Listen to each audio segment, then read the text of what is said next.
मानवता, स्वतंत्रता, समता और बंधुता, दुनिया में जितने भी मानव हैं उनके मानवीय अस्तित्व के लिए ये चार सूत्र नितांत आवश्यक है। स्वतंत्रता न हो तो मानव नाम का प्राणी इस पृथ्वी पर मानव कहलाने लायक नहीं है। समानता न हो तो वो कोई जानवर नहीं है, वह जानवरों में भी सबसे ऊंचा इंसान है, तो उसे समानता ही चाहिए, बंधुता चाहिए। इन सारे मूल सूत्रों को पहली बार इस जगत में, इस दुनिया में जिसने समाज रचना का मूल तत्व, मानवीय समाज रचना का मूल गाभा इस दृष्टिकोण से रखा, वे तथागत सिद्धार्थ गौतम बुद्ध। इनको सबसे पहले आपके समक्ष अभिवादन करता हूं।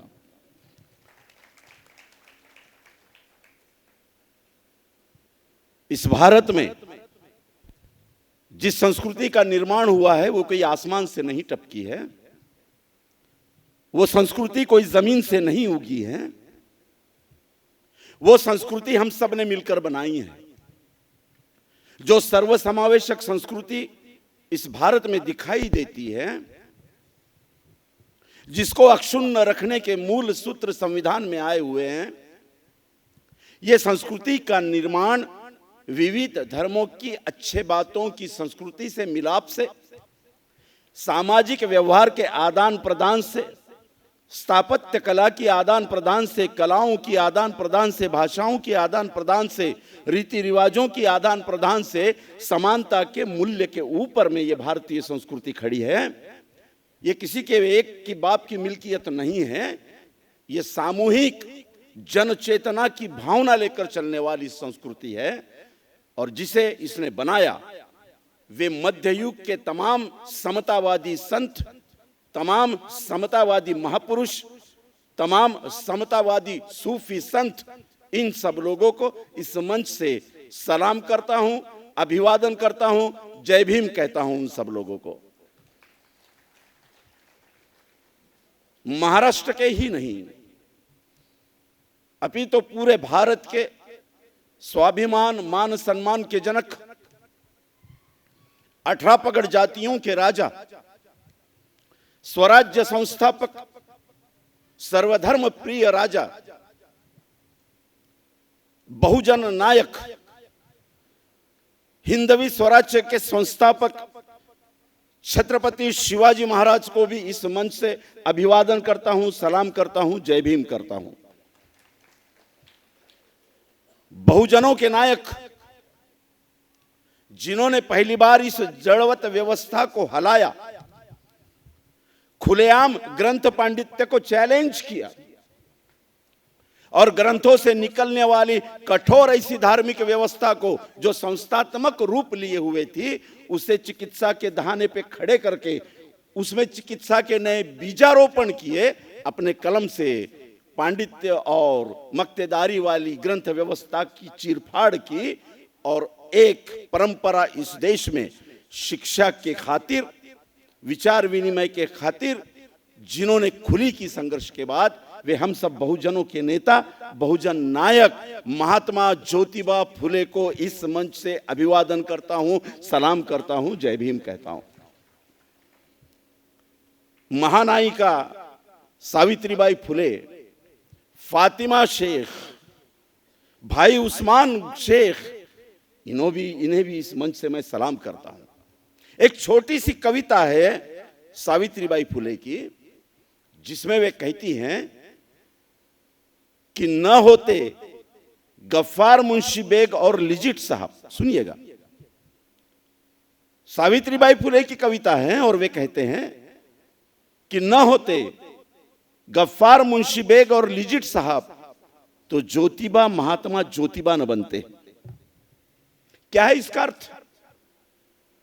इसका अर्थ चौथे वर्ग के बाद में महात्मा ज्योतिबा फुले को शाला से निकाल दिया गया था। ब्राह्मण पंडितों ने जाकर गोविंदराव फुले को कहा था कि धर्म जिसका पालन तुम करते हो, धर्म जिसके अधीन तुम हो, तुम्हें शिक्षा का अधिकार नहीं है, और जिस जाति में पैदा हुए हो उसी जाति का व्यवसाय करना यह धर्म कर्तव्य है। ठीक है, चौथी तक पढ़ा लिया ज्योति को, बहुत कुछ हो गया, अब उसे आगे न पढ़ाओ, यह धर्मद्रोह होगा। और धर्मद्रोह की शिक्षा एक तो जाति बाहर कर दिए जाओगे, धर्म से बाहर कर दिए जाओगे, या तो फिर हो सकता है मृत्युदंड भी देना पड़े। तो ज्योति को निकालो। ज्योतिबा को गोविंदराव फुले ने शाला से निकाल दिया। और क्या आपको पता है, चौथी क्लास से निकलने के बाद महात्मा ज्योतिबा फुले 1.5 साल तक सब्जी भाजी बेचते थे, ये आपको पता है? सब्जियां बेचा करते थे महात्मा ज्योतिबा फुले चौथी से निकाल देने के बाद। लेकिन महात्मा ज्योतिबा फुले का जो बगीचा था, जो बाड़ी थी और जो घर था, इसके बीच में गफ्फार मुंशी बेग की कोठी थी। अपने बगीचे से फूल तोड़ते और क्यारी में टोकरी में फूल लेकर गफ्फार मुंशी बेग के घर जाते, उन्हें फूल देते। वहां पर लिजिट साहब मौजूद हुआ करते थे, बहुत गहरे दोस्त थे। लिजिट साहब अंग्रेजों के बहुत बड़े अधिकारी थे और गफ्फार मुंशी बेग भी अंग्रेजों के महकमे में एक ऊंचे पद पर थे, एक रसूख वाले थे। दोनों में जो चर्चाएं चलती थी, उस चर्चाओं को सुनने के लिए बगैर किसी भेदभाव के, बगैर किसी जाति अभिनिवेश के, उस बच्चे महात्मा ज्योतिबा फुले को ये साथ में बिठा लिया करते थे। इसलिए महात्मा ज्योतिबा फुले अपने हस्ताक्षर में जो लिख छोड़ा है आत्मकथात्मक निवेदन, उसमें कहते हैं कि बचपन में मुझे समता और धर्म चिकित्सा के जो मूल सिद्धांत मिले, वो गफ्फार मुंशी बेग और लिजिट साहब के चर्चा से मिले। और जब गफ्फार मुंशी बेग ने कहा कि ज्योति तुम स्कूल बराबर जा रहे हो? नहीं जा रहा चाचा। क्यों? निकाल दिए। क्या वजह है? ये वजह है। गफ्फार मुंशी बेग गोविंदराव फुले के पास में गए और कहा कि क्यों निकाला बेटे को? कहे कि ऐसा ऐसा है। उस वक्त गफ्फार मुंशी बेग ने कहा, वो धर्म कैसे धर्म हो सकता है जो इंसान को या बच्चों को पढ़ाई के लिए मनाही करता हो? वो धर्म हो ही नहीं सकता जो पढ़ाई के लिए मनाही करता हो। अरे मैं भी इस्लाम को मानता हूं और मेरा बीज ग्रंथ कुरान है। कुरान को खोलने के बाद पहली आयत, कुरान की पहली आयत, इकरा बिस्मिकल लजी है, उठ मानवा सीख, उठ इंसान पढ़, जो कुछ इस दुनिया में है उसे पढ़, इल्म हासिल कर। ये कुरान की पहली आयत है। उसी के तहत जो भी मुसलमान बनेगा उसे पढ़ना लाजमी है। तुम्हारा जो धर्म कह रहा है कि पढ़ने के लिए मनाही है, वो धर्म नहीं है, वो थोतांड है, वो षड्यंत्र है। बच्चे को पढ़ाई के लिए कोई भी धर्म नहीं रोकता। डालो उसको स्कूल में। तब गोविंदराव फुले ने कहा कि दूसरा मुद्दा है। कौन सा मुद्दा दूसरा? कि पंडित जो आए थे उन्होंने कहा कि ईसाई मशीनरी स्कूलों में पढ़ाने से धर्म भ्रष्टता हो जाती है, ज्योतिराव धर्म भ्रष्ट हो जाएगा। तब गफ्फार मुंशी बेग ने कहा कि गोविंदराव तुम एक बात नहीं जानते कि आज ब्रिटिशों की जो अंतर्गत व्यवस्था है वो 99% हमारे ब्राह्मण भाई ने ही संभाला है। लेकिन ये संभालने के लिए जो एजुकेशन लगता है वो उन्होंने किसी गुरुकुल में नहीं, किसी ऋषि मुनि के दरबार में नहीं, वो एजुकेशन इन्होंने ब्रिटिशों के स्कूल में, ईसाई मशीनरियों के स्कूल में ही पाया है। तो जब हमारा ब्राह्मण भाई ईसाई मशीनरियों में स्कूल पढ़कर, शिक्षा हासिल कर अंग्रेजों के महकमे में अधिकारी बन सकता है, तो ज्योतिराव पढ़ने के बाद में भ्रष्ट कैसे होगा? गोविंदराव फुले के समझ में आया और कहे कि अब मैं तो कुछ नहीं कर सकता, आप कीजिए क्या करना है। और पता है आपको, ज्योतिराव जी की पेटी, उनके कपड़े गफ्फार मुंशी बेग ने पेटी में भर के तैयार किए, लिजिट साहब को साथ में लिया और ज्योतिराव को साथ में लेकर पुनः गए स्कॉटिश मिशन स्कूल में एडमिशन गफ्फार मुंशी बेग ने ज्योतिराव को कराया, ज्योतिराव चौथी से आगे पढ़े करके सावित्रीबाई कहते हैं कि न होते गफ्फार मुंशी बेग और लीजिट साहब तो ज्योतिबा, महात्मा ज्योतिबा न बनते, सब्जी वाला रास्ते पर सब्जी बेचने वाला बनकर ख़त्म हो जाते, एक महान इतिहास इस देश का ख़त्म हो जाता। बाबा साहब जिनको गुरु मानते हैं वो महात्मा ज्योतिबा फुले इस पद पर नहीं जाते। इसलिए ज्योतिबा के बारे में सावित्रीबाई ने कहा कि न होते गफ्फार मुंशी बेग और न होते लीजिट साहब तो ज्योतिबा महात्मा ज्योतिबा नहीं बनते। ये मंच इतना विशाल है कि मैं उस अंग्रेज ब्रिटिश अधिकारी लीजिट साहब को भी और मुस्लिम गफ्फार मुंशी बेग को भी इस मंच से सलाम करता हूं, अभिवादन करता हूं उनका, उन्हें जय भीम करता हूं। समता क्या होती है? समता केवल शब्द है, उसका व्यवहारिक रूप यह महत्वपूर्ण है। और समता को हवा में छोड़ दिया जाए, समता को तुम्हारे और मेरे मनो इच्छा पर छोड़ दिया जाए तो ये मुझ पर निर्भर करता है, ये आप पर निर्भर करता है, ये यहाँ पर मंच पर बैठे हुए लोगों पर निर्भर करता है कि वो समता को व्यवहार में माने या न माने। क्योंकि कोई कंडीशन नहीं है समता को मैंने मानना ही चाहिए। मुंह से समता कहूँगा, नाटक करूँगा, दिखावा करूँगा, व्यवहार में बराबर अंतर रखूँगा। ये पहली बार जिसने पहचाना कि इस नाटक को अगर बंद करना हो तो कानून का डंडा जरूरी है।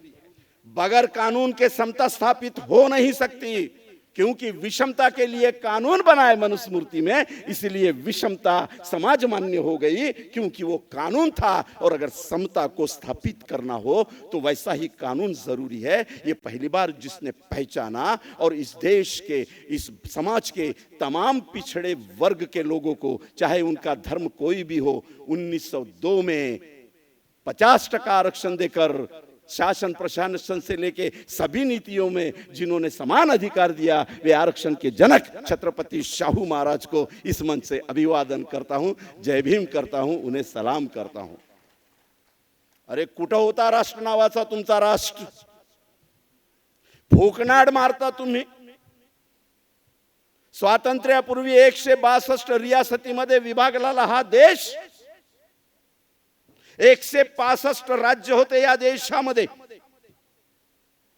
एकाच दुसऱ्याशी पटत नव्हतं, एका रियासतीचा कायदा दूसऱ्याशी मिळत नव्हता, एक रियासत की परंपरा दूसरे से नहीं मिलती थी, सबकी सीमाएं थी, सबके अलग अलग कायदे कानून थे।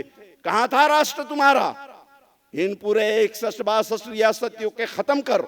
और आखिरी में जब ये देश आजाद हुआ तब छोटी बड़ी मध्यम मिलाकर गिन लीजिए लगभग 62 रियासतें इस भारत में मौजूद है आजादी से पहले।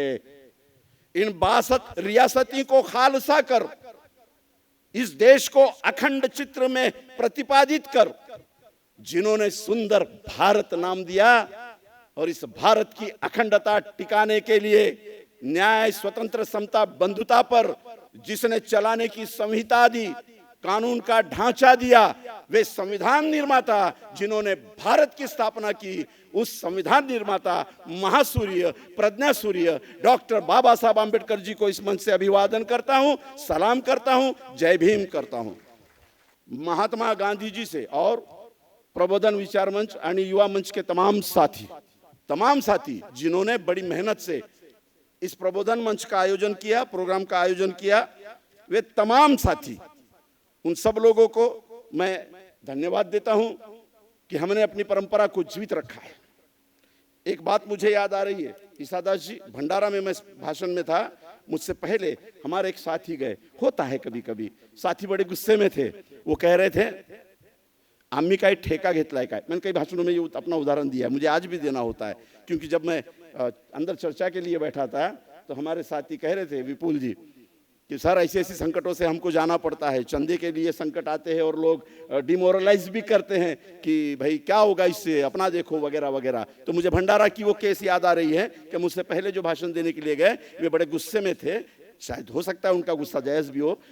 उन्होंने कहा कि हमने क्या ठेका लिया है? हमने का मतलब क्या आम्ही ठेका घेतलाय? ओबीसींचा प्रश्न आला की आम्हीच पुढे व्हायचं, संविधानाचा प्रश्न आला की आम्हीच पुढं व्हायचं, हे घडलं की आम्हीच पुढं व्हायचं, ते घेतलं की आम्हीच पुढं व्हायचं, आदिवासींचा प्रश्न असला, महिलांचा असला की आम्हीच पुढं व्हायचं, बाकीच्या समाजानं झोपून राहायचं. आम्ही काय ठेकं घेतलं काय? बंद करा हे सगळं. आता आम्ही आमचं बघितलं पाहिजे. आम्ही काही ठेकेदारी घेतली नाही. मी गेलो त्याच्यानंतर आणि मी जबाबदारीनं बोललो की बाबा रे, बाबासाहेब आंबेडकरांकडनं तुम्ही ठेकेदारी नाही घेतली, बाबासाहेब आंबेडकरांनी तुम्हाला ठेकेदारी दिली. It's a duty point. ही तुमची जबाबदारी आहे. त्याचं कारण आहे, इतिहासाच्या कोणत्याही टप्प्यावर संपूर्ण समाज कधीच प्रबुद्ध नसतो. इतिहासाच्या कोणत्याही कालखंडात संपूर्ण समाज कधीही सुशिक्षित नसतो. मूठभर समाज सुशिक्षित असतो. तो एकतर आपल्या चाणाक्ष बुद्धीनं समाजाला रसातळाला नेतो. ज्यांच्याकडे शिक्षणाची मक्तेदारी होती त्यांनी समाजाला कुठं नेऊन बुडवलं हे तुमच्या समक्ष आहे. आणि दुसरं, ज्यांच्याकडे मूठभर लोकांकडे बुद्धी असतं ते समाजाला चैतन्यमय मार्गाने नेतात, ते समाजाला प्रबुद्ध मार्गाने नेतात. ते गार्ड असतात, रक्षक असतात समाजाचे. म्हणून बाबासाहेब आंबेडकरांच्या प्रेरणेनं जे एज्युकेशन आम्हाला मिळालं, ज्या महत्वाच्या जागा आम्हाला मिळाल्यात, जे राजकीय प्रबुद्धपणा आमच्यात आलं, ही आमची ड्युटी आहे की माहीत नसलेल्या संपूर्ण समाजाला आम्ही जागृत करत असावं. आणि मी जबाबदारीनं सांगतो की आंबेडकरी समाज नसता तर आज या देशामध्ये फार पूर्वीच संविधानाला निकालात काढण्याची चळवळ बळकट झालेली असती. तिला रोखून धरण्याची शक्ती फक्त फुले आंबेडकरी आंदोलनामध्ये आहे आणि तिथल्या प्रबोधनकारी लोकांमध्ये आहे. म्हणून आम्ही ठेका घेतलेला नाही, आम्हाला दिल्या गेलेला आहे. आयुष्याच्या शेवटच्या श्वासापर्यंत आपल्या समाजापर्यंत प्रबोधनाची चेतना नेण्याचं काम आम्ही करू, हे आमची शपथ आहे स्वतःसोबत केलेली. आणि मला वाटतं या महामानवांचं, रमाईनं केलेल्या त्यागाचं, सावित्रीनं केलेल्या त्यागाचं, महात्मा ज्योतिबा फुल्यांना अरे लखवा मारला होता तरी डाव्या हातानं महात्मा ज्योतिबा फुल्यांनी तुमच्यासाठी पर्यायी सांस्कृतिक मूल्य दिलेत. बहुजन समाज ओळखत नाही तर त्याला आपण काय करावं? अरे लेकरू मेलेला असताना सुद्धा मला जब्बार पटेलांचा तो पिक्चर आठवतो. मम्मुटीनं त्याच्यात प्रमुख भूमिका बाबासाहेबांची केलेली आहे. काय दाखवतो तो? लायब्ररीमध्ये इंग्लंडमध्ये बाबासाहेब बसलेले आहेत, कॅमेरा असा फिरतो, बाबासाहेब पुस्तक वाचत बसलेले आहेत. डाव्या हातात बाबासाहेबांचं पुस्तक आहे आणि उजव्या हातात ब्रेडचा तुकडा आहे. एवढे तल्लीन झालेले आहे बाबासाहेब की हातून ब्रेड सुटतो, ब्रेड खाली पडतो, कॅमेरा ब्रेडवर जातो. थोडंसं धूळ माखलेली फरशी आहे, तिथं ब्रेड पडलेला आहे. बाबासाहेब पुस्तकाच्या तल्लीतून बाहेर येतात आणि ब्रेडकडे पाहतात. जब्बार पटेल यांचं डायरेक्शन, ब्रेडकडे पाहतात, पुस्तकाकडे पाहतात, शेवटी ब्रेड उचलतात, ब्रेडला साफ करतात, ब्रेड खातात आणि पुस्तकात पुन्हा तल्लीन होतात. कारण करोडो माणसांना जे भुकेले आहेत, जे कंगाल आहेत, त्यांना जिवंत ठेवण्यासाठी धुळीतला ब्रेड जरी खायला मिळालं तरी ते खाऊन स्वतःची चेतना, स्वतःची शक्ती जिवंत ठेवावी लागते. हा तो मूल मंत्र बाबासाहेबांनी सांगितलं. म्हणून त्या ब्रेड खाऊन संविधान लिहिलेल्या माणसाची कमाल अशी की मुर्मू नावाची आदिवासी कंदमूळ खाणाऱ्या कुटुंबातून येणारी या देशाची राष्ट्रपती होऊ शकतो. हे त्या सुकलेल्या ब्रेड खाणाऱ्या माणसाच्या कलमचा प्रताप आहे. त्या रमाईचं त्यागाचं हे एवढं मोठं फळ आहे. म्हणून मित्रांनो, आम्हाला ड्युटी दिलेली आहे, आपण ती ड्युटी बिलकुल जबाबदारीनं निभवूया.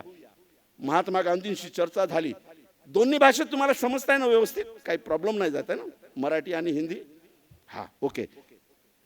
महात्मा गांधींशी चर्चा झाली तेव्हा बाबासाहेब म्हणाले कि मला मातृभूमी नाही. बहुत से लोग कहते हैं कि अछूतों को मातृभूमि नहीं थी, ऐसा बाबा साहब ने कहा था. गलत. जरा इतिहास के परिप्रेक्ष्य में देखो कि बाबा साहब आंबेडकर जी के इस मिशन ने क्या क्या दिया है इस समाज को, क्या क्या मिला है इस देश को. पहली बात तो मैंने कहा कि खंड खंड देश को अखंड भारत बनाने का काम और उसे एक संहिता देने का काम बाबा साहब आंबेडकर जी ने किया. अब मातृभूमि का जो सवाल है, बाबा साहब आंबेडकर जी ने कहा कि मुझे मातृभूमि नहीं. उस वक्त देश की स्थिति क्या थी? बाबा साहब आंबेडकर जब महात्मा गांधी को कह रहे हैं कि मुझे मातृभूमि नहीं है, तब बाबा साहब आंबेडकर कह रहे हैं कि इस देश के 90% लोगों को मातृभूमि नहीं है. इस देश के कुंभी माली तेली महार मांग चमार मुसलमान सिख आदिवासी 90% लोगों को मातृभूमि नहीं है. कैसे? सम्माननीय गृह मंत्री अमित शाह जी और सम्माननीय प्रधानमंत्री मोदी जी ने एक कागज निकाला था और कहा कि तुम इस देश के नागरिक हो या ना हो, कागज दिखाओ। और अगर कागज दिखाते हो और प्रूव हो जाता है कि तुम इस देश के नागरिक हो, तो समझो ये तुम्हारी मातृभूमि है, तो तुम्हें मतदान का अधिकार मिलेगा, तो तुम्हें बाकी फैसिलिटीज मिलेगी। नहीं तो तुम इस देश के नागरिक नहीं हो, तुम विदेशी हो। ये कब कहा? अभी अभी कहा। शाहीन बाग वगैरह आपने देखा है। मतदान का अधिकार तुम्हें नहीं मिलेगा अगर तुम्हारे पास में कागज नहीं है। ये इनका फंडा। बाबा साहब आंबेडकर आजादी से पहले कह रहे हैं कि मुझे मातृभूमि नहीं है, तब बाबा साहब आंबेडकर ये कह रहे हैं कि इस देश के 90% लोगों को मातृभूमि नहीं है क्योंकि उनके पास में कागज नहीं है। इसका अर्थ इस देश में 1947 से पहले 90% लोगों को मतदान का अधिकार नहीं था। देश में जो मतदान का अधिकार था वो 10 से 11% लोगों को ही था। 1,50,00,000 लोगों को 1947 से पहले मतदान का अधिकार था। देख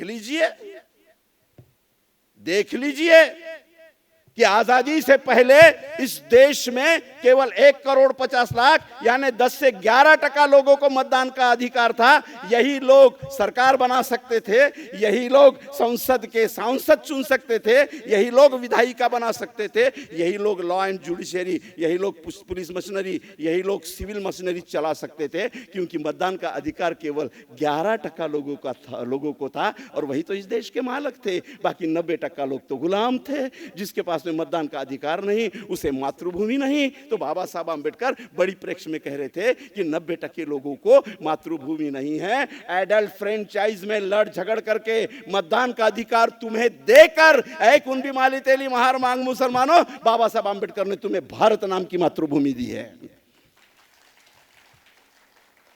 बताओ इसके पहले भारत नाम के मातृभूमि के तुम मताधिकार कर बजाने वाले, मत देने वाले अधिकारी थे क्या? अरे तुम्हारे पास में मतदान का पहला सबसे बढ़िया दस्तावेज किसी ने दिया और इस भारत का संसद ही नहीं, ग्राम पंचायत बिठाने वाले वोट का मताधिकार जिसने दिया उसका नाम डॉक्टर बाबा साहब आंबेडकर है।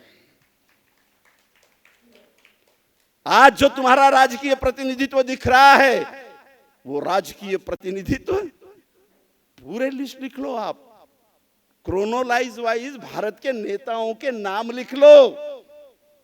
एक भी नेता ऐसा नहीं मिलेगा बाबा साहब छोड़कर जो भारत के नए स्वतंत्र रचना में पिछड़ों का सहभाग चाहता हो।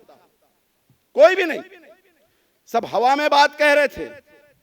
जब बाबा साहब आंबेडकर 18, 19, 20 में ये कह रहे थे कि केवल देश आजाद होने से कुछ नहीं चलेगा। क्या होता है देश आजाद होने से? स्वतंत्रता किसे कहते हैं? बाबा साहब स्वतंत्रता की थेरी लिख रहे थे और मी टरफल उचलणार नहीं कारण मी शेंगा खाल्ले नाही, ये स्वतंत्रता का गजल करने वाले लोकमान्य तिलक वासी में हुए 2020 के सभा में कह रहे थे कि संसद में तेली ने जाके क्या तेल का घाना चलाना है? वासी में लोकमान्य तिलक जाहिर सभा में कह रहे थे क्या कुंभी ने जाकर नांगर चलाना है? क्या वहां पर नाई ने जाकर बाल काटना है? काय शिंप्यानं जाऊन तिथं शिवायचं आहे का? संसद चलाना आपका काम नहीं है क्योंकि स्वराज्य हा आमचा जन्मसिद्ध अधिकार आहे। भैताळांनो तुमचं जन्मसिद्ध अधिकार तर जातीय व्यवसाय करणं आहे। मग 2021 या नवीन शैक्षणिक धोरणामध्ये तेच करतायत ना ते की भैताळांनो महात्मा ज्योतिबा फुल्याला 4थ्या वर्गात आम्ही याच फॉर्म्युल्यानं काढलं होतं ना। बाबासाहेबांना दाराच्या बाहेर याच कायद्यानुसार आम्ही ठेवलं होतं ना। 1932 जास्त काळ झालेला नाहीये। 1932 बेंगॉल ब्रिटिश व्हाईसरायचा माझ्याकडे ओरिजिनल ऑर्डर आहे। आज जी 2 पुस्तकं प्रकाशित झाली त्याच्यामध्ये हा सगळं विश्लेषण मी पद्धतशीर मांडून ठेवलेलं आहे। काय 1932 बेंगाल व्हाईसरायचं ऑर्डर 148 जातींची यादी आहे मॅडम। अध्यक्ष महोदय 148 जातींची यादी अरे नीट वाचा रे, पारधी, कुणबी, माळी, तेली, मुसलमानांच्या 18 पगड जातींच्या लोकांनी, आदिवासींनी नीट वाचावं. वाचू नये म्हणून जुलुसामध्ये शस्त्र घेऊन तुम्ही नाचावं ही व्यवस्था करते. फुले आंबेडकरी आंदोलन म्हणतो की अरे लायब्ररीकडे या. ते म्हणतात की नाही, गुलाल फेकायला, दगड मारायला या धर्मांध रॅलीमध्ये चला. हा व्यवस्थेचा संघर्ष नीट समजून घ्या. 1932 मध्ये 148 जातींची यादी आहे आणि कायदा आहे, तो ऑर्डर आहे. हे 148 जातीची लोक न्यायालयात प्रवेश करणार नाही, सर, सार्वजनिक संस्थांमध्ये प्रवेश करणार नाही, सार्वजनिक पानवठ्यावर प्रवेश करणार नाही. कोणतेही असे सार्वजनिक स्थान ज्या ठिकाणी उच्चवर्णीयांचा वावर असेल तिथं या 148 जातींची माणसं प्रवेश करणार नाही. आणि ज्यांनी ज्यांनी प्रवेश केलं त्यांना 3 महिने 5 महिन्याचा कारावास आणि त्यावेळेस प्रचलित असलेला 2 रुपये ते 50 रुपयेपर्यंतचा दंड झाला. त्याची ही लिस्ट आहे आपल्याकडे. अरे कोणत्या व्यवस्थेतनं बाबासाहेब तुम्हाला बाहेर काढलं रे? ही बंधनं फक्त महारांसाठी नव्हती. तिथं पारधी आहेत, कोळी आहेत, मच्छीमार आहेत, कुणबी आहे, तेली आहे, कासार आहे, जुलाहा आहे, भट आहे. भट म्हणजे सुरेश भट नाही, हे चणे पिसतात ना त्यांना भट म्हणतात, भाट. कोण कोण आहेत तिथं? अरे 148 जाती, ज्याच्यात एक जात फक्त महार आहे. पण प्रवेशबंदी 147+1 जातीला आहे. 1932, जास्त मागे जाण्याची गरज नाही. काय अवस्था होती या देशाची? बाबासाहेब नावाचा हा महासूर्य उभे होण्यापूर्वी 1932 ला सोडा, 1946 पर्यंत एक कायदा होता. मी जालन्याच्या भाषणामध्ये सांगितलं, आजही सांगतो, जरी तर माझा कुणबी भाऊ बसला असेल, तेली भाऊ बसला असेल, अरे तुम्हाला शेतीचा 7/12 दिला कुणी? बाबासाहेब आंबेडकरांचं कॅनव्हास असं मोठं केलं पाहिजे.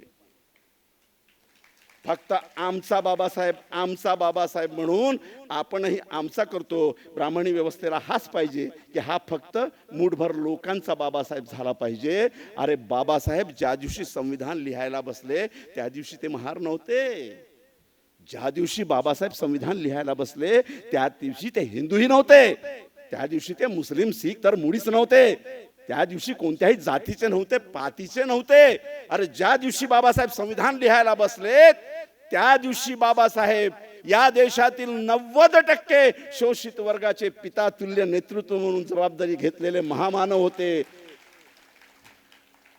आणि जास्त दूर जाण्याची गरज नाहीये. हेच 1935चं काळ आहे. दामोदर हॉलमध्ये बाबासाहेबांचं भाषण झालं तेव्हा लोक म्हणायला लगले की बाबा साहब आप पे ऑब्जेक्शन है कौन सा, कि आप सिर्फ अपने अछूत जातियों के लिए काम करते हो और अपनी पढ़ाई का जितना भी इस्तेमाल करते हो अपनी जाति के लिए करते हो. बाबा साहेब ओपन भाषण मध्ये म्हणाले, कुछ लोग ऐसे कह रहे हैं, मैं उनको बता देना चाहता हूं. भाषण ठेवले, मैं उनको बता देना चाहता हूं कि हाँ, मैं जिस जाति में जन्मा हूं उसका बेस लेना मुझे निहायत जरूरी है, लेकिन मैं विश्वास दिलाता हूं कि जिस दिन भी मैं कलम हाथ में लूंगा सबसे पहले महार जाति को इंसाफ नहीं दूंगा, बल्कि उससे बाहर रहने वाले समकक्ष शोषित समाज के बारे में पहले मैं लिखूंगा, बाद में मेरे जाति के बारे में लिखूंगा. अगर वक्त ऐसा आएगा कि मैं मेरे जाति के बाहर के आदमी को इंसाफ अगर दूंगा और मेरी जाति को इंसाफ अगर दूंगा, इसमें से एक चुनना होगा तो मैं बाहर के जाति के लिए चुनूंगा, महार जाति के लिए नहीं चुनूंगा. और यही बाबा साहब आंबेडकर ने किया. जिस दिन संविधान लिखने बैठे, आरक्षण का पहला कॉलम 340वां महार के लिए नहीं, अछूत जातियों के लिए नहीं, ओबीसी के लिए लिखा. 340वां कलम बाबासाहेबांनी ओबीसींसाठी लिहिलं.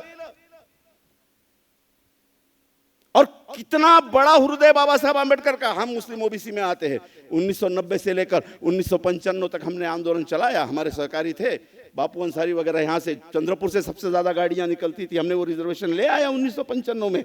आज 63 बिरादरियां मुसलमानों की ओबीसी करके, भले ही नौकरियों में ना हो लेकिन एजुकेशन में फैसिलिटीज उठाकर अच्छी पढ़ाई कर रही है, डॉक्टर बन रहे हैं, इंजीनियर कर रहे हैं. जहां पर पैसे भरना नहीं हो सकता वहां से इस फैसिलिटीज से वो लोग आगे बढ़ रहे हैं. कैसे आया मुसलमानों के पास में ये रिजर्वेशन ओबीसी का?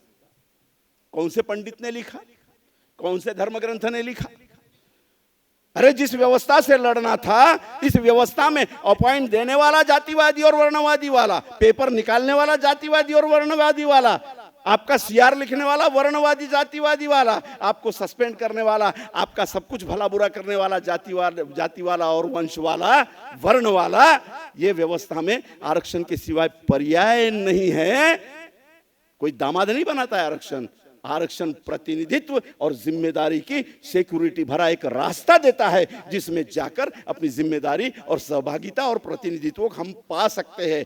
ये बाबा साहब ने 340 आर्टिकल में नहीं लिखा होता तो मुस्लिमों के ओबीसी समाज खड़ा नहीं होता। आज बापू शायद अंसारी यहाँ बैठे हुए हैं, वो जिस वार्ड से चुनाव लड़े हैं वो ओबीसी वार्ड से चुनकर आए हैं, और ये ओबीसी का सर्टिफिकेट बाबा साहब अम्बेडकर जी अगर 340वां नहीं लिखते तो नहीं मिलता। ये प्रतिनिधित्व और हिस्सेदारी का सवाल था। और कितना विशाल हृदय था बाबा साहब अम्बेडकर जी का कि जिनके पास में 80% एजुकेशन सोसाइटियां हैं, जिनके पास में 80% फाइनेंशियल इंस्टीट्यूशंस है, जिनके पास में 80% कोऑपरेटिव इंस्टीट्यूशंस है, जिनके पास में इस महाराष्ट्र की 80% पॉलिटिकल पावर है, उन मराठाओं को भी 16% आरक्षण मांगने की राह बाबा साहब अम्बेडकर का 340वां आर्टिकल देता है ना गम्मत?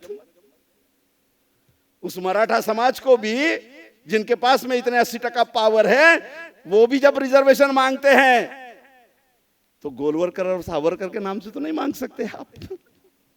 आपको बाबा साहब अम्बेडकर के ही कॉन्स्टिट्यूशन पे जाना पड़ेगा और वहीं से निकलकर आपका रिजर्वेशन आपको मिलता है। क्या नहीं दिया इस देश में बाबा साहब अम्बेडकर जी ने? मैं वो मुद्दा छोड़ दिया था, उस पर फिर आ रहा हूं कि मुझे कुंभी माली तेली भाई बताए कि तुमको खेती का ये जो 7/12 मिला वो कब मिला? ह्या गोष्टी पद्धतशीर मांडल्या गेल्या पाहिजे।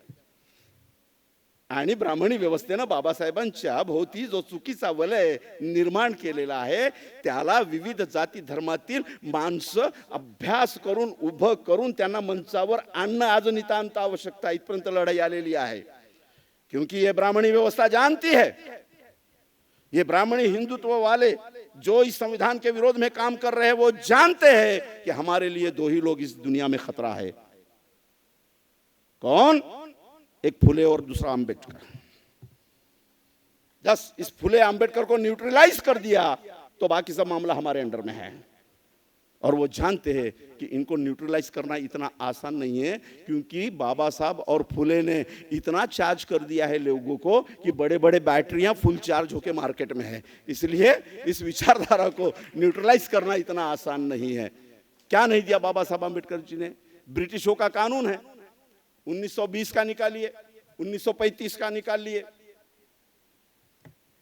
शेती कसणाऱ्या माणसाला शेतीची मालकी हक्क देता येत नाही, हा ब्रिटिशांचा कायदा आहे। ए भैताळ शेतकरी, जरा हा कायदा तपासून पहा। बाबासाहेब आंबेडकर संविधान लिहेपर्यंत हा कायदा अस्तित्वात आहे। आय रिपीट, बाबासाहेब आंबेडकर संविधान लिहित पर्यंत हा कायदा अस्तित्वात आहे। आणि म्हणून या देशामध्ये राबणारे करोडो शेतकरी आहेत, मालक नाहीत। एक एक या व्यवस्थेतील श्रीमंत माणूस 50,000 एकरचा मालक, 2 लाख एकरचा मालक, 35 गावांचा मालक, त्या गावांच्या सगळ्या शेतींचा मालक तो, राबणाऱ्याला शेती त्याच्या मालकी हक्कात घेता येत नव्हती। अरे बाबासाहेब आंबेडकरांनी हा कायदा खालसा केला आणि ते खालसा करत असताना आर्टिकल 132चं पॉवर वापरलं। तो मंत्र्याला पॉवर देतो की संविधानाला साजेशे नसलेले कायदे रद्द करण्याचा संपूर्ण अधिकार ज्युडिशरी पॉवर मध्ये केंद्रीय मंत्र्याला आहे। तो पहिल्यांदा कायद्याचा तो अधिकार कोणी वापरला तर ते बाबासाहेब आंबेडकरांनी वापरला। आणि जो कसेल त्याच्या जमिनीला मालकी हक्कामध्ये परिवर्तित करण्याचा कायदा बाबासाहेबांनी पारित केला। त्यानंतर कुणबी माडी तेडी आणि 18 पगड जातींना शेतीच्या 7/12वर नाव आलाय, जरा पाहून घे। ही सगळी वस्तुस्थिती मांडल्या गेली पाहिजे। लोक म्हणतात की आजादी के लिए क्या किया बाबा साहब आंबेडकर जी ने, क्या नहीं किया। आजादी तो 1947 में मिली, लेकिन बाबा साहब आंबेडकर 1942 से लेकर 1946 तक 45-46 तक वाइसराय ब्रिटिश इंडिया के अंदर में श्रम मंत्री थे। आज जो हम पगार उठाते हैं, आज जो हमें पेंशन मिलती है, आज जो ग्रेजुएटी मिलती है, आज जो मेडिकल लीव मिलती है, ये सारी बातें बाबा साहब आंबेडकर ने आजादी से पहले श्रम मंत्री जब थे ब्रिटिशों के कानून में, ब्रिटिशों के असेंबली में, तब बनाए हुए कायदे हैं। जेवढ्या युनियन्स आहेत लेबरच्या, कम्युनिस्टापासून सगळ्यांच्या, अरे तुम्हाला सांगा ना रे येऊन की श्रमिकांच्या युनियन्स कायदेशीर नोंदणी करण्याचा आर्टिकल आणि कायदा कोणी बनवला? अरे तुमच्या बापानंच बनवलं, ज्याचं नाव बाबासाहेब आंबेडकर आहे। इस भारत में श्रमिकों के संस्थाओं का नोंदणीकरण का पहला कायदा और शासकीय मान्यता देने का पहला कायदा बाबा साहब आंबेडकर जी ने दिया। अब श्रमिक मजूर केवल महार नहीं थे ना, श्रमिक मजूर तो कुंभी, माली, तेली, मुसलमान भी थे, श्रमिक मजूर तो आदिवासी भी थे। इन सब लोगों के शोषण के विरुद्ध यूनिटी बनाकर रजिस्ट्रेशन करना, ये बाबा साहब आंबेडकर जी ने बनाया। और पहला कानून बाबा साहब आंबेडकर जी ने श्रम मंत्री रहते हुए बनाया, वो लैंडमार्क है इस व्यवस्था में श्रमिकों के बारे में। कौन सा? ट्राई कानून नाम का कानून बाबा साहब आंबेडकर जी ने बनाया। ट्राई पार्टी कानून। क्या है ट्राई पार्टी कानून? जब बाबा साहब आंबेडकर जी ने श्रमिकों को 8 घंटे मेहनत करने का कानून पास किया, उस वक्त आप 18 घंटे 20 घंटे पढ़ाई होती थी आपकी, और पेमेंट का फिक्सेशन नहीं था। बाबा साहब ने 12, 14, 15, 16, 18 घंटे कैंसिल करके 8 घंटे का कंपल्सेशन डाला। कानून से फुल पगार दिया। अगर स्ट्राइक होता है, लॉकआउट होता है, तो 3 महीने तक स्ट्राइक पे गए हुए कामगारों को आधा वेतन देने का प्रोविजन किया। उसी में आपके यूनियंस को रजिस्टर्ड करने का कानून दिया। और यही नहीं, बाबा साहब आंबेडकर जी ने पेंशन से लेके, ग्रेजुएटी से लेके प्रसूति रजा का कानून किसने बनाया? प्रसूति रजा का कानून बाबा साहब आंबेडकर जी ने बनाया। बालकों को आप श्रमिक करके इस्तेमाल नहीं कर सकते, ये कानून भी बाबा साहब ने बनाया। उसके पीछे की थ्योरी बहुत अलग है, जो आज नहीं बताऊंगा। मेरे साथियों, बाबा साहब आंबेडकर जी ने क्या नहीं दिया इस देश को? इस देश को बाबा साहब आंबेडकर जी ने एक जड़वत व्यवस्था से निकालकर, जो जड़वत व्यवस्था आपको चर्चा भी नहीं करने देती थी। आज बाबा साहब आंबेडकर जी का कानून न होता तो एक मुसलमान जावेद पाशा, एक आदिवासी, एक कुंभी, एक तेली यहाँ मंच पे बैठकर हम भारतीय है इस गर्व के साथ प्रबोधन यात्रा कर सकते थे? अरे यहाँ तो विश्व हिंदू परिषद कह रही है कि मंदिरों में मुसलमानों को प्रवेश बंद, महारों को प्रवेश बंद, बौद्धों को प्रवेश बंद, ईसाइयों को प्रवेश बंद। अभी जबकि संविधान है तब, और बाबा साहब नाम का महारथी संविधान न बनाता तो सोच लो क्या स्थिति होती थी। संविधान का संघर्ष इतना आसान नहीं है। 1919 में घोषणा हुई कि टप्पे टप्पे से हम आपके देश को आजादी देंगे ब्रिटिशों की, और जब इन लोगों को लगा कि अब कहीं ना कहीं आजादी ऐसे टप्पे पर है, तो इन्होंने धर्म के आंदोलन शुरू किए। धर्म के आंदोलन शुरू किए। ये ब्रिटिशों के विरोध में नहीं हुआ, ब्रिटिशों के विरोध में 200 साल के काल में जय श्री राम कहकर या हिंदू राष्ट्र का जयगान करते हुए एकही मोर्चा यांनी काढला नाही हो। इतिहास साक्ष देत नाही। मोगलांच्या 800 वर्षाच्या काळामध्ये यांनी कधी असा मोर्चा काढलेला असेल, इतिहास साक्षी देत नाही। इतिहास साक्षी देतो की बादशाह औरंगजेब जेव्हा युद्धाला जात होते तेव्हा मौलाना गंडा बांधत होता आणि आमचे हिंदू राष्ट्राचे पूर्वज त्यांची आरती ओवाळून जगदीश्वरो विजयो भव म्हणून टिळा लावत होते। हे इतिहास साक्षी देतो। काय इतिहास साक्षी देतो? म्हणजे मुघलांच्या 800 काळात तुम्हाला हिंदू राष्ट्र दिसला नाही, ब्रिटिशांच्या 200 काळात तुम्हाला दिसला नाही, तो स्वातंत्र्यात कसा काय दिसतो? काय या दोन्ही सत्तेमध्ये तुमची थेरी ही प्रोटेक्टेड होती का? 1917ची फिलिप्स कमिटीचा रिपोर्ट आहे. तो भारताच्या प्रशासकीय यंत्रणेमध्ये कोणत्या जातीची किती माणसं आहेत हे अधिकारिकपणे जाहीर करणारा पहिला आयोग आहे. आणि दुसरा आयोग 1927 मध्ये आलेला सायमन कमिशन आहे. कुणी केला सायमन कमिशनचा विरोध आणि कुणी दाबली 1917ची फिलिप्सची कमिटी? सायमन कमिशनचा विरोध एक जात सगळ्या बाबासाहेब सोडून नेत्यांनी केला, सगळ्यांनीच केला. Simon commission go back. आणि आम्हालाही प्राथमिक शाळेत ते शिकायला मिळालं, आम्ही पण शिकलो भैताडासारखे. Simon commission go back. आणि बाबासाहेब म्हणले सायमन कमिशन वेलकम. आणि सायमन कमिशन पुढे पहिल्यांदा बाबासाहेबांनी आपली रिपोर्ट सादर केली, ज्यात मागासवर्गीयांच्या प्रशासकीय सहभागाबद्दल पहिल्यांदा प्रश्न उचलणारा महामानव म्हणजे डॉक्टर बाबासाहेब आंबेडकर. 1917च्या फिलिप्स कमिटीचा रेफरन्स घेतात. काय आहे 1917च्या फिलिप्स कमिशनचा रिपोर्ट? 1917 साहेब ते म्हणतात की ब्रिटिशांच्या अंतर्गत प्रशासकीय यंत्रणेमध्ये 99% केवळ एकाच जातीची माणसं आहेत आणि त्यांची जात ब्राह्मण आहे. का? शिक्षणाचा अधिकार राखून ठेवलेले माणसं, म्हणून त्या जातीला शिक्षणामध्ये अग्रणी राहणं हे नैसर्गिक आलं. कारण शिक्षणाचं मोकळा रान त्यांच्यासाठीच होता, बाकींना मनाई होती. मग 1917 मध्ये 99% प्रशासकीय यंत्रणेमध्ये हेच आहेत. बाबासाहेब नसते तर काय घडलं असतं? त्या रमाई मायनं बरोबर मांडलं. मला 26 वर्षाचे होते बाबासाहेब आंबेडकर आणि बडोद्याला जॉईन झालेत. आता त्या दिवशी 2 दिवस 3 दिवस कसं काय बाबासाहेबाबरोबर यातना झाल्यात. हॉटेलच भेटना, कुठं जावं. बडोद्याच्या सरकारमध्ये फॉरेन मध्ये येऊन उच्च पदावर जॉईन झालेत बाबासाहेब आंबेडकर. साताऱ्याला उतरल्यानंतर बडोद्याला आलेत. कुठं थांबू म्हणून प्रश्न होता. मग एका पारसीच्या हॉटेलमध्ये गेलेत बाबासाहेब. हॉटेल द्या म्हणले आणि तिथं लिहिलं होतं सिर्फ पारसीओ के लिए. बाबासाहेब पारसी नाव घेऊन तिथं राहिलेत. पारसी नाव लिहिलं बाबासाहेबांनी. आपल्या रूम मध्ये जाऊन सामान ठेवलं आणि अचानक रजिस्टर घेऊन तो पारसी आला. तेव्हा बाबासाहेब सगळे कपडे काढून आपल्या नाईट गाऊनच्या म्हणजे जे काही असेल बाबासाहेबांना पॅन्ट वगैरे त्यावेळेस असेल ते घालून होते. त्या पारशानं बाबासाहेबांना पाहिलं आणि ओळखलं की हे पारसी नाहीये. आणि बाबासाहेबांनी स्वतःच्या आत्मकथेत ते लिहिलंय. आत्मकथा म्हणजे बाबासाहेबांचे जे जे भाषण आहेत त्याच्यात ते लिहिले की पारसी ने वही कहा कि आप पारसी नहीं हो.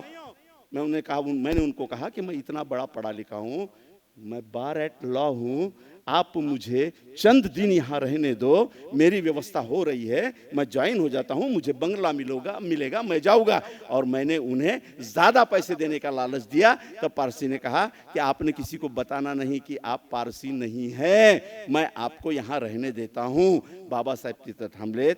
चौथ्या दिवशी बाबासाहेबांच्या हॉटेलच्या दारासमोर 15-20 पार्शांचा लाठ्या काट्या घेऊन घोड़का जमा. और उन्होंने कहा कि तुम्हारी हिम्मत कैसे हुई यहाँ आने की, तुम पारसी नहीं हो, तुम यहाँ घुसे कैसे. वाचून घ्या ते बाबासाहेब त्यावेळेस काय काय घडलं. किसी तरह मनाया बाबा साहब ने और गए. फिर वो होटल से निकल के ज्वाइन हो गए. काय घडलं? अरे एवढा मोठा उच्च शिक्षित माणूस सर्वोच्च पदावर बडोद्या सरकारमध्ये जॉईन झालं. चपराशाला सांगितलं की फाईल आण. किती फुटावरून फाईल फेकली? 10 फुटावरून. आज आमचा मुख्याध्यापक जरी झालेला असेल मेश्राम नावाचा, जावेद पाशा नावाचा, मडावी नावाचा, अजून कोणी उटेमाटे खोटेमाटे नावाचा मुख्याध्यापक जरी झाला असेल तरी चपराशाची हिम्मत आहे का हो दुरून फाईल फेकण्याची? तोही मै कमिन सर म्हणतो. अरे कुणाच्यामुळं? याच बापाच्यामुळं. जर या बापानं ते कायदे केले नसते ते एवढ्या मोठ्या सुशिक्षित बडोद्या सरकारच्या सुपर क्लास 1 बाबासाहेब आंबेडकरला 10 फूट वरून चपराशी नावाचा एक किडूक मिडूक फाईल फेकतो. पाणी मागितलं तर पाणी देत नाही. जर कायदा केला नसता माझ्या बाबासाहेबांनी तर काय घडलं असतं या देशामध्ये हे नीट समजून घ्या. म्हणून कायद्याला विरोध आहे, म्हणून संविधानाला विरोध आहे. बाबासाहेब आंबेडकरांना पाणी दिलं नाही, फाईल दुरून फेकली. निघालेत बाबासाहेब आणि स्वतः लिहिलंय बडोद्याच्या रेल्वे स्टेशनच्या बाजूला असलेल्या बगीचात माई 3 तास बाबासाहेब रडत राहिले. 3 घंटे तक बाबा साहब आंबेडकर नाम का महामानव रोता रहा है, अपने घुटनों में सर डालकर रोता रहा है, लेकिन बुज़दिल नहीं हुआ, लेकिन कमजोर नहीं हुआ. इन आंसुओं को ज्वाला बनाई, इन आंसुओं को अपने कलम में डाला और उसे इतना ज्वालाग्रही बनाया कि ब्राह्मणी व्यवस्था की चीरफाड़ करने वाला ज्वालाग्रही संविधान लिख डाला और जो तुम्हें और हमें तोहफे में दिया. यह है बाबा साहब आंबेडकर. और बड़ी मजे की बात है, एक बाबा साहब आंबेडकर जो प्रतिनिधित्व के लिए सार्वजनिक कंपनियों का निर्माण करते हैं, और सार्वजनिक कंपनियों का निर्माण करते वक्त डॉक्टर आंबेडकर कहते हैं कि प्रतिनिधित्व के लिए सारे के सारे मैक्सिमम जितने भी व्यवसाय है, डिपार्टमेंट्स है, ये सार्वजनिक क्षेत्र में लाओ, जिसकी शुरुआत मैं ऐसे कर रहा हूं कि सरकार के अंडरटेकिंग मैं सार्वजनिक कंपनियां खोल रहा हूं, जिसमें कल बाहर रहने वाला मजदूर जब कंपनी में आएगा तो वो सरकार का कर्मचारी कहलाएगा, उसको पेंशन लागू होगी, उसके बुढ़ापे का सहारा बनेगा. इतना बड़ा देन आपको दिया सार्वजनिक कंपनी बनाकर. किसने? जो रेलवे स्टेशन के बाजू में 4 घंटे रोता है, 3 घंटे रोता है, उस महामानव ने ये दिया. और एक महामानव अभी मौजूद है कि रेलवे स्टेशन पे चाय बेचकर बाबा साहब के संविधान के अनुसार प्रधानमंत्री बनता है और सार्वजनिक कंपनियां बेच देता है. व्यवस्था का संघर्ष बराबर समझिए, व्यवस्था का संघर्ष बराबर समझ लीजिए. यह है व्यवस्था का संघर्ष. क्या चल रहा है वर्तमान में? बाबा साहब आंबेडकर जी के संविधान का आर्टिकल 13 सबके लिए मुश्किल है. चिट्ठी आई है, समाप्त कीजिए. समाप्त करूंगा ये बताकर कि बाबा साहब आंबेडकर जी का 13वां आर्टिकल सबके लिए प्रॉब्लमेटिक है. सबके लिए यानी किसके लिए? जो धर्म आधारित राष्ट्र को चाहते हैं उनके लिए. लेकिन ये इस संविधान की सही में खासियत और खूबसूरती समझ नहीं पाते हैं क्या? बाबा साहब आंबेडकर जी ने स्वराज्य के बारे में एक थ्योरी कही है कि ये कोई मृत संस्था नहीं है. देश कोई मृत नहीं होता है. अरे भक्ति के ढोल बजाकर देशभक्ति सिद्ध नहीं होती है. नारे लगाकर, किसी को दुश्मन करार देकर, किसी पे हमले कर कर राष्ट्र खड़ा नहीं होता. बिल्कुल नहीं. इतिहास नहीं है. हिटलर कितने की मौत मारा है देख लेना. नफरत के बुनियाद पर राष्ट्रवाद खड़ा करने की कोशिश की. मुसोलिनी कुत्ते की मौत मारा है देख लेना. और जितने भी लोग नफरत के बुनियाद पे अपने राष्ट्र में राष्ट्रवाद का ढोल बजाकर सत्ता में आए, आखिर वहीं की जनता ने उनको कुत्ते की मौत मारा है. ये भी इतिहास अपने आप को दोहराता है. तो बाबा साहब आंबेडकर कहते हैं ये कोई मृत चीज नहीं है, ये जीवंत चीज है राष्ट्र नाम की. और राष्ट्र तभी खड़ा होता है जब राष्ट्र के हर समाज को, राष्ट्र की हर इकाई में उसकी प्रतिनिधित्व की छाया मिले, उसको जिम्मेदारी मिले. जब तक हर तबके को प्रतिनिधित्व और जिम्मेदारी नहीं मिलती, तब तक के राष्ट्र खड़ा नहीं होता. बाबा साहब आंबेडकर जी ने संविधान में ये प्रतिनिधित्व और जिम्मेदारी का कॉलम देकर राष्ट्र को खड़ा किया है. इतना बड़ा काम बाबा साहब आंबेडकर जी ने किया है, इस राष्ट्र को खड़ा किया. और 13वां आर्टिकल जो है वो सबके लिए बड़ा मुश्किल वाला है. क्या है 13वां आर्टिकल? बाबा साहब आंबेडकर जी उच्च शिक्षित थे ना. जब एक राजकीय व्यवस्था ये कह रही है कि बाबा साहब आंबेडकर को हम संविधान समिति में नहीं आने देंगे, राइट? सम्माननीय गृह मंत्री उस वक्त के कह रहे हैं प्रधानमंत्री जी के सम्मति से कि बाबा साहब आंबेडकर जी को संविधान समिति में आने के दरवाजे ही नहीं, खिड़कियां भी हमने खीले ठोककर बंद कर दिए हैं. तो सवाल यह है कि बाबा साहब आंबेडकर की क्या फेक डिग्रियां थी? क्या बाबा साहब आंबेडकर झूठ बोलकर बैरिस्टर ऑफ लॉ बने थे, बैरिस्टर एट लॉ बने थे? क्या बाबा साहब ने ठोकनाड़ भरा हुआ किसी का चुरा कर रूपी पे थ्योरी लिखी थी?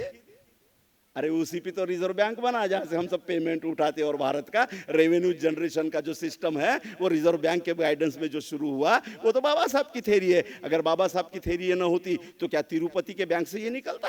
क्या साईं बाबा के दरबार से ये निकलता? क्या किसी मजार से ये निकलता? क्या किसी गुरुद्वारा से ये निकलता? किसी मंदिर से ये निकलता? अरे ये तो बाबा साहब के रिजर्व बैंक से निकला, जो रिजर्व बैंक की बाबा साहब के थ्योरी पे खड़ा हुआ है। तो बाबा साहब आंबेडकर को हम संविधान समिति में नहीं जाने देंगे, क्योंकि वो नॉन मैट्रिक है और बैरिस्टर लॉ होने की फुकनार मारता है। नहीं जाने देंगे हम बाबा साहब आंबेडकर को। क्यों? क्योंकि वो लंगोटी पहनता है, उसे क्या देश चलाना आएगा। अरे जब कह रहे थे नामाकुल गधे हो, जब तुम कह रहे थे, ये मैं सिस्टम को कह रहा हूं, किसी नेता को नहीं कह रहा हूं, साला मेरे पे भी एफआईआर हो जाएगा नहीं तो। मैं गधे हो नामाकुल जो कह रहा हूं वो व्यवस्था को कह रहा हूं। अब व्यवस्था चलाने वाले लोग अपने आप को क्या समझते हैं, मुझे इससे क्या लेना देना। मैं तो उनको भारतीय समझता हूं। बाबा साहब ने इतना बड़ा काम किया है। तो जब तुम बाबा साहब आंबेडकर का विरोध कर रहे थे, क्यों कर रहे थे? क्यों? दुनिया के ब्रिटिश जर्नल में उस वक्त की रिपोर्ट आप पढ़ लो, 21 लोकांची यादी दिली आहे ज्याच्यात बाबासाहेब आंबेडकरांचा 3रा नंबर आहे जगात।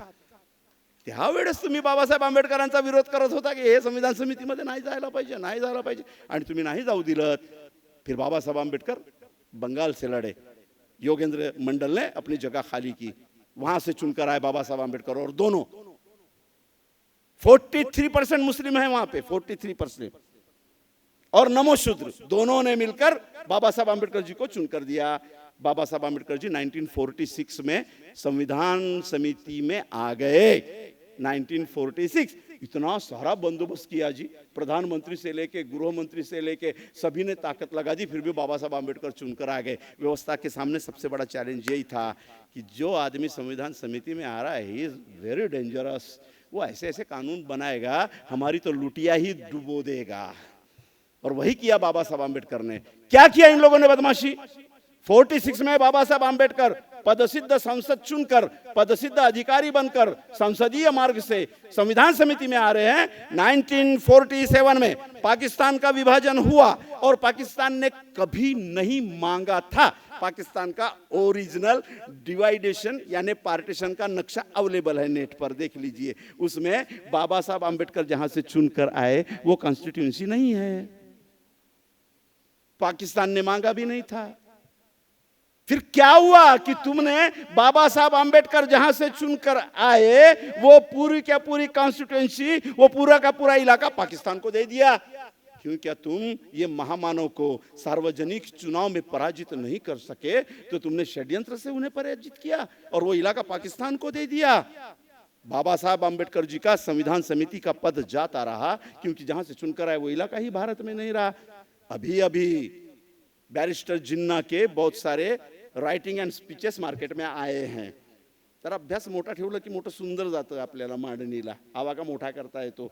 त्याच्यामध्ये त्यावेळेस बैरिस्टर जिन्ना बाबा साहेबांना म्हणताय, ये हमारी किस्मत है कि आप हमारे इसमें आ गए, बाबा साहब जी जरा आ जाइए, आप जो मांगोगे वो देंगे। मी गमतीनं म्हणतो, बाबा साहब बोले रहते, मैं पाकिस्तान का पहला प्रधानमंत्री, तो भी गालीचा बिछाकर बोलते थे, आ जाओ बाबा साहब, तुम भारत पाकिस्तान के पहले प्रधानमंत्री, क्यों क्या हमारे देश का संविधान लिखने के लिए आप जैसा ही हीरा चाहिए। और देखिए बाबा साहब आंबेडकर ने कहा, मैं क्या करूंगा पाकिस्तान आकर, मैं क्या करूंगा पाकिस्तान आकर। अरे जितनी तुम्हारी लोक संख्या नहीं है उससे 4 गुना लोग मेरे देश में गुलामी भोग रहे हैं, और मैंने अपनी पूरी शिक्षा, खून पसीना इनके उद्धार के लिए खर्च किया है। मैं भारत में ही रहूंगा, इन्हीं लोगों के लिए कार्य करूंगा, चाहे समिति का सदस्य रहूं या न रहूं। नहीं गए बाबा साहब आंबेडकर पाकिस्तान, और पाकिस्तान का दुर्दैव देखिए कि इस महामानव ने इस भारत का संविधान 2 साल 11 महीने 18 दिन में खड़ा कर दिया। 2 साल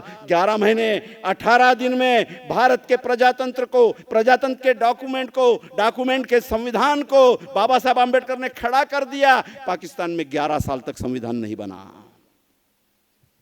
जानते हो आप, 11 साल तक पाकिस्तान में संविधान नहीं बना, और 11 साल तक भारत का पाकिस्तान का प्रजातंत्र मिलिट्री और पुलिस के बूटों के नीचे चलता रहा। उसका परिणाम यह है कि 2023 में भी पाकिस्तान का प्रजातंत्र, पाकिस्तान की जमहूरियत श्वास लेने के लिए पुलिस और मिलिट्री के बूटों के नीचे चलती है। अरे हम कितने शक्तिशाली है कि बाबा साहब आंबेडकर जी ने 2 साल 11 महीने 18 दिन में हमें मतदान के साथ हमारा स्वतंत्र भारत भी हमें खड़े करके दे दिया। यह है बाबा साहब आंबेडकर।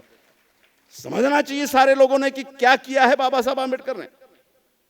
आज जिन आदिवासियों को प्रतिनिधित्व मिला है, आप बाबा साहब आंबेडकर की तरफ नहीं आ रहे हो। आप कहां जा रहे हो? आप उस संगठन की तरफ जा रहे हो जिसने बुनियादी तौर पर, राष्ट्रीय स्वयंसेवक संघ, जिसने बुनियादी तौर पर बाबा साहब के संविधान का विरोध किया। आज से नहीं किया। न्याय, स्वतंत्र, समता, बंधुता का विरोध तो बुद्ध के काल से चला आ रहा है। बुद्ध ने स्थापित किया, पुष्यमित्र शुंग ने प्रतिक्रांति द्वारा इन व्यवस्था को हटाया, फिर मनुस्मृति लागू किया, फिर हमारा संघर्ष चलता रहा। फिर इस देश में मुस्लिम आए, पैगंबर साहब के अनुयायी आए, फिर उन्होंने समता दी, फिर कुंभी माली तेली महार मांग चमार मुसलमान बने, फिर ईसाई आए, उन्होंने व्यवस्था दी, उन्होंने न्याय दिया, शिक्षा दिया, स्वास्थ्य की योजनाएं दी, कुंभी माली तेली महार मांग चमार मुसलमान बने। और फिर 1956 में बाबा साहब आंबेडकर ने बौद्ध धम्म दे के एक नया विद्रोही समाज इस देश में खड़ा किया। हमारी क्रोनोलॉजी ऐसी बनती है कि जितने भी इस देश में ब्राह्मणी धर्म छोड़कर खड़े हुए लोग हैं, वो एक ही वंश के लोग हैं और वे सारे अब्राह्मणी विद्रोही लोग हैं। और यही अपने काव्य में महात्मा ज्योतिबा फुले कहते हैं। क्या कहते हैं? मैं भी गढ़चिरौली जैसे बहुत ही दुर्गम क्षेत्र से आता हूं, तब चंद्रपूर जिला एक ही था, यानी मेरी पुण्यभूमी कर्मभूमी माझी हीच आहे। म्हणून सावरकर मला विचारू शकत नाही तुझी पुण्यभूमी कोणती आहे। मी त्यांना सांगतो की गोंडांच्या इलाक्यातून आलेला लई खतरनाक आहो, कारण प्राथमिक शिक्षण माझं रामपुरी शाळेत, माध्यमिक शिक्षण शिवाजी शाळेत, ग्रॅज्युएशन आणि post graduation doctor Babasaheb Ambedkar law college premises, आणि एमफिल महात्मा ज्योतिबा फुले कॅम्पस। केवढं खतरनाक रसायन आहे ना मी। एवढे महापुरुषांच्या सगळ्या वैचारिक इन्स्टिट्यूशन मधून निर्माण झालेलं हे रसायन आहे। चळवळ नसती, मी माझ्या सहकाऱ्यांना सांगतो, किती मुस्लिम आलेले आहेत माहित नाही, फरद बेग आज यायला पाहिजे होते, त्यांनी त्या अनवर अली साहेबांनी आज यायला पाहिजे होते। अरे अनवर अली साहेब, जे काही राजकीय स्वतंत्रता तुम्ही उपभोगत असाल, या महामानवाच्या कलमचा तो प्रताप आहे। आज कर्नाटकमधून तुमचा ओबीसीचा हक्क हिरावून घेतला अमित शहा साहेबांच्या संस्थेनं, म्हणजे संस्था म्हणजे भाजपा ही संस्थाच म्हणतो मी, पार्टीनं। अरे ग्रामपंचायत, नगरपालिका, जिल्हा परिषद मध्ये ओबीसीचा सर्टिफिकेट घेऊन कमीत कमी मुसलमानांचं अस्तित्व तरी होतं, तेही हिरावून घेतलं, दुर्लक्ष केला, त्याची फळ भोगावी लागतील। मैं भी कहता हूं, आज बाबा साहब फुले अम्बेडकरी विचारों में नहीं आया था, यकीनी तौर पे जावेद पाशा जो खड़ा है, मेरे इस्लाम का, मेरे कल्चर का, मेरे खान पान के तहजीब का, मेरे रहने की परंपरा का मूलाधिकार जिसने दिया, उसका नाम बाबा साहब आंबेडकर है। और आज इस मंच से भी फुले आंबेडकरी होने का मतलब संस्कृति को, अपनी विरासत को छोड़ देना नहीं है। अपनी विरासत और संस्कृति को समता के आंदोलन में समाविष्ट करके समता का प्रवाह बड़ा करने का नाम फुले आंबेडकरी आंदोलन है। तो आज जो मूलाधिकार में जो अस्तित्व मुझे मिला है, वो बाबा साहब आंबेडकर ने लिखते, तो आज तो ये लोग तो घर वापसी के नाम पर मुझे भी अपने ब्राह्मणी सिस्टम में ले डालते और मुझे ही पूछते, बापू सांग कोणत्या जातीत टाकू? यक सोडून, ब्राह्मण सोडून कोणती माग पटकन देतो। हा गमतीचा विषय नाही, हा सिरियस विषय आहे। न्याय, स्वातंत्र्य, समता आणि तुमच्या कल्चरचं प्रोटेक्शन बाबासाहेबांचं संविधान करतो, यांना हे नको। बाबासाहेब आंबेडकरांनी शेवटी कायदा हातात घेतल्यानंतर 13वा आर्टिकल लिहिलं, आणि त्या 13वा आर्टिकलच सर्वात खतरनाक आहे। 1932 मध्ये डॉक्टर केवल मोटवानी यांनी ग्रंथ आणला, 1932 मध्ये केवल मोटवानी यांनी ग्रंथ आणला, भारतचा कन्फ्युशियस म्हणून। आणि त्यांनी सांगितलं की भारतात पहिला कायदा करणारा, जगवंदनीय, आणि कालावधी किती सांगितलं माहिती आहे का? काहीतरी 19,66,000 काहीतरी दिवस, कोठून मोजला ना कोणता कॅल्क्युलेटर आणला होता त्याचं त्याला माहित। एवढ्या वर्षापूर्वी म्हणून झालं होतं, त्यानं हे आधुनिक कायदे केले। म्हणून या देशाचा कायदा मनुस्मृतीवर आधारित राहायला पाहिजे। 1948 मध्ये पुन्हा एक ग्रंथ आला, भारतची खरी समाजरचना रचणारा म्हणू, आणि त्याचे कायदे। आणि जेव्हा बाबासाहेब हयातीत होते, संघर्ष नीट समजून घ्या, बाबासाहेब हयातीत होते तेव्हा 1950 उजाडलं। बाबासाहेब आंबेडकर हयातीत होते, 1949 ला कायदा अंमलात आला, संविधान लागू झालं, आणि पंढरपूरच्या रुक्मिणी मैदानात गिरीश शास्त्रीची जाहीर सभा झाली। 25-30 हजाराची सभा गिरीश शास्त्री मंचावर उभे झालेत आणि सुरुवात अशी केली की हमने सुना है इस देश में एक संविधान आया है, हमने सुना है काळ 1950 गिरीश शास्त्री म्हणतो आहे कायदा 1 वर्षापूर्वी लागू झालेला आहे, तरी सांस्कृतिक संघर्ष आणि नीट संघर्ष कसा आहे हे समजून घ्या. 1950 मध्ये बाबासाहेब हयातीत असताना गिरीश शास्त्री म्हणताय जाहीर सभेमध्ये की हमने सुना है एक संविधान आया है, वो संविधान हमें मंजूर नहीं है. क्यों मंजूर नहीं है लोकांनी विचारलं. गिरीश शास्त्री बोलते इसलिए मंजूर नहीं है कि वो संविधान एक अस्पृश्य ने लिखा है, एक शूद्र ने लिखा है. It's a white documentation.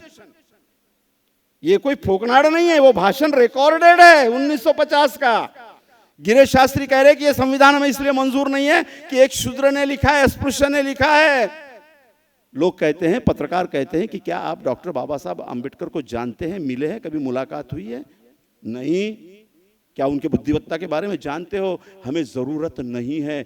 बघा व्यवस्थेचा संघर्ष आणि व्यवस्थेची गुरमी कशी आहे आणि शक्ती कशी आहे व्यवस्थेची चुकीची आणि कोणत्या शक्तीशी आपल्याला भिडायचं आहे.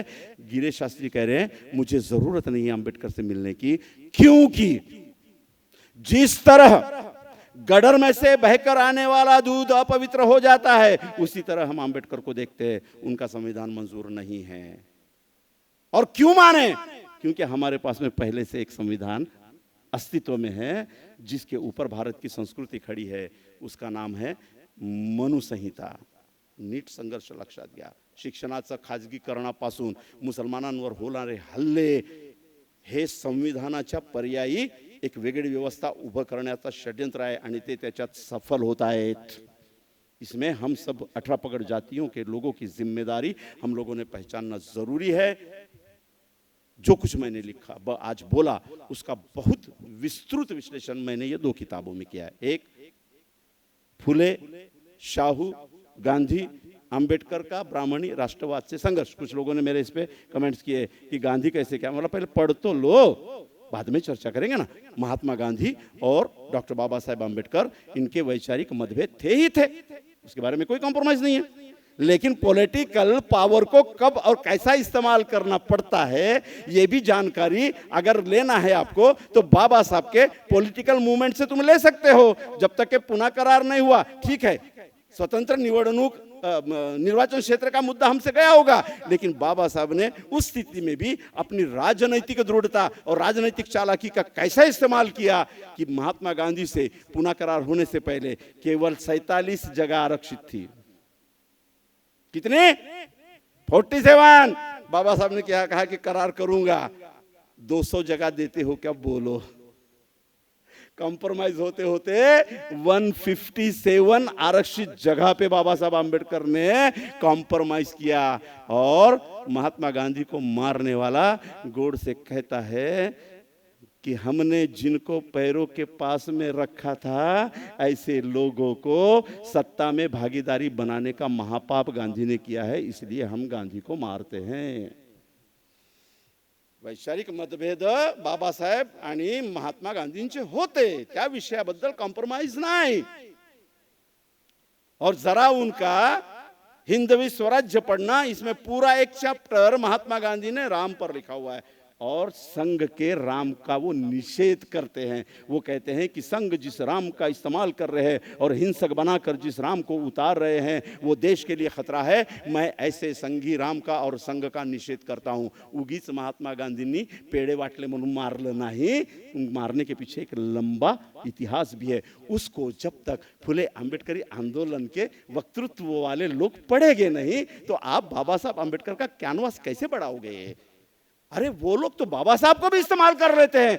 आप में कुव्वत आनी चाहिए कि आपने सारे महापुरुषों को अपने विचारधारा के नीचे में लाकर एक विशाल बहुसंख्यक फुले आंबेडकरी आंदोलन नहीं, फुले आंबेडकरी जनता खड़ी करनी चाहिए 2024 में, ताकि हम सही निर्णय से अपने संविधान को भी बचा सके, अपनी राजनीतिक व्यवस्था को भी बचा सके. ये सारा विश्लेषण मैंने 2 किताबों में लिखा है. 400 रुपए की किताब है, 100 रुपए छूट है, ₹300 में ये सेट अवेलेबल है। तीसरी आवृत्ति है दोनों किताबों की, इसका प्रकाशन करके आप लोगों ने मुझे ऋणी रखा है, इसलिए मैं आपका ऋण अदा करता हूं। सारे प्रेक्षकों से विनती करता हूं कि जाते वक्त ये जरूर लीजिए। आप लोगों ने मुझे यहाँ सुना, आपने मुझे यहाँ मौका दिया, इसलिए तहे दिल से आप सब लोगों का शुक्रिया अदा करता हूं। जय भीम, अस्सलाम वालेकुम, नमस्कार, जय भारत, जय संविधान।